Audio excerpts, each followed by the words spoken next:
In 2018, I bought myself a Honda Civic that buried me in almost $15,000 in debt. For 3 years, I was indebted to pay for this car. For 3 years, I lived through paycheck to paycheck with barely any money left in my wallet. For 3 years, I couldn't enjoy life the way I wanted to because of the poor financial decision I made. At the time when I bought this car, I didn't consider the financial consequences I'd be facing. Now, this is when I realized that I needed to be financially educated so that I could avoid future financial ruin. As young college students, we often seek to find the next dopamine hit to satisfy our short-term desires,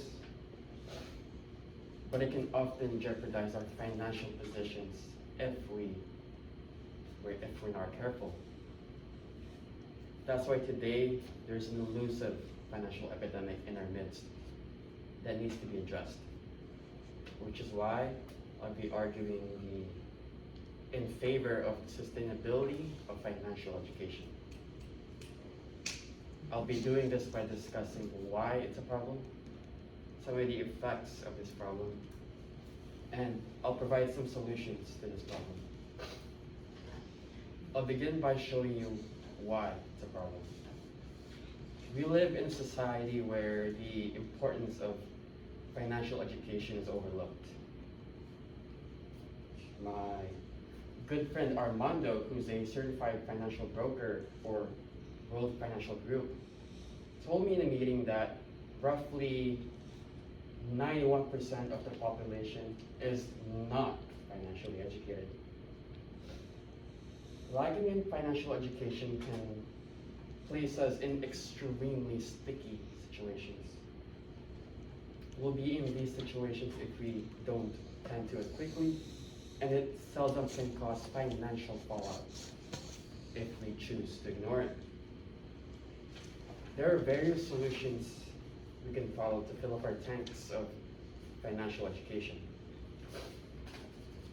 One route we can take is to seek financial advice from a financial advisor, but us students have very busy lives and find it often difficult to emancipate our schedules from the shackles of exams and papers, find time to financially educate ourselves. If you're someone who's busy with school, work, or maybe even both, I would highly recommend listening to financial podcasts or watching some financial YouTube videos. You can do this while you're doing homework, studying for exams, or even writing papers.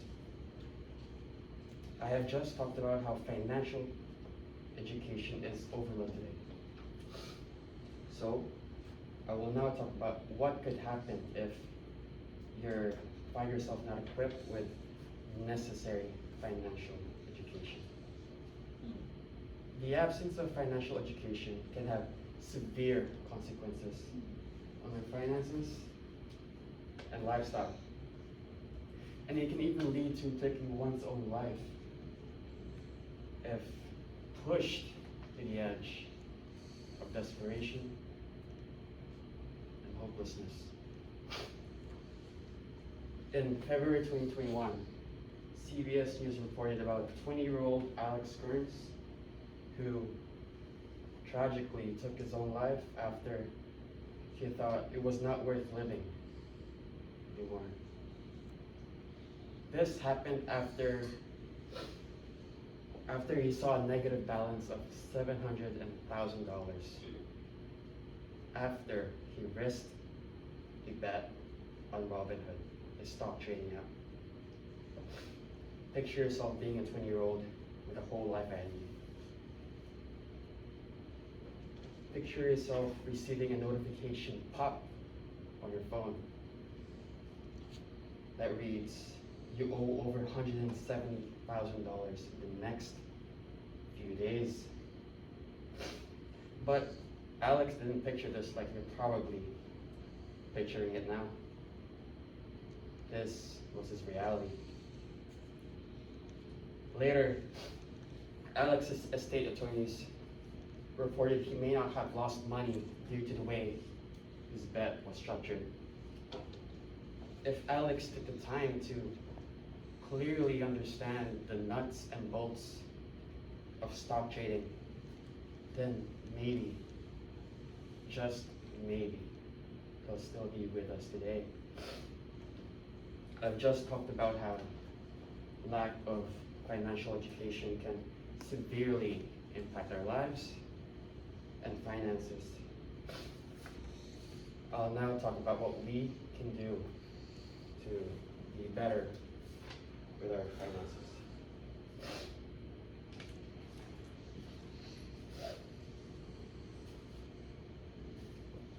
We can start financially educating ourselves by first learning how to monitor our finances.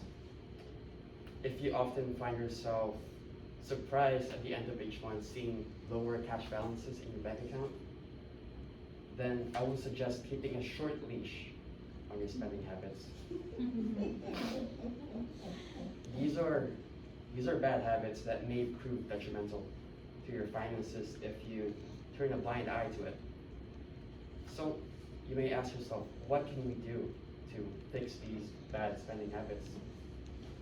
According to Jeffrey D. Madura, author of Personal Finance, 4th Canadian edition, we can fix these unhealthy spending habits by monitoring our finances through the use of cash flow statements. If we take just 15 minutes every month, not every day, every month, to practice this, we'll be able to measure and track our incomes and finances. Molding this into our lifestyle will be enabling us to be seeing a 20/20 view of where our money is going and aid in preparing proper financial adjustments where it's needed. So, to wrap it up, I've just talked about why lack of financial education is a problem, the effects when we lack financial education, and what we can do to be better with our finances. Before I close, I want to share a quote with you, or a message, or even a piece of advice Warren Buffett gave me. And it changed the way I view money. And I really hope that it will change the way you view in it as well. Do not save what is left after spending. Instead, spend what is left after.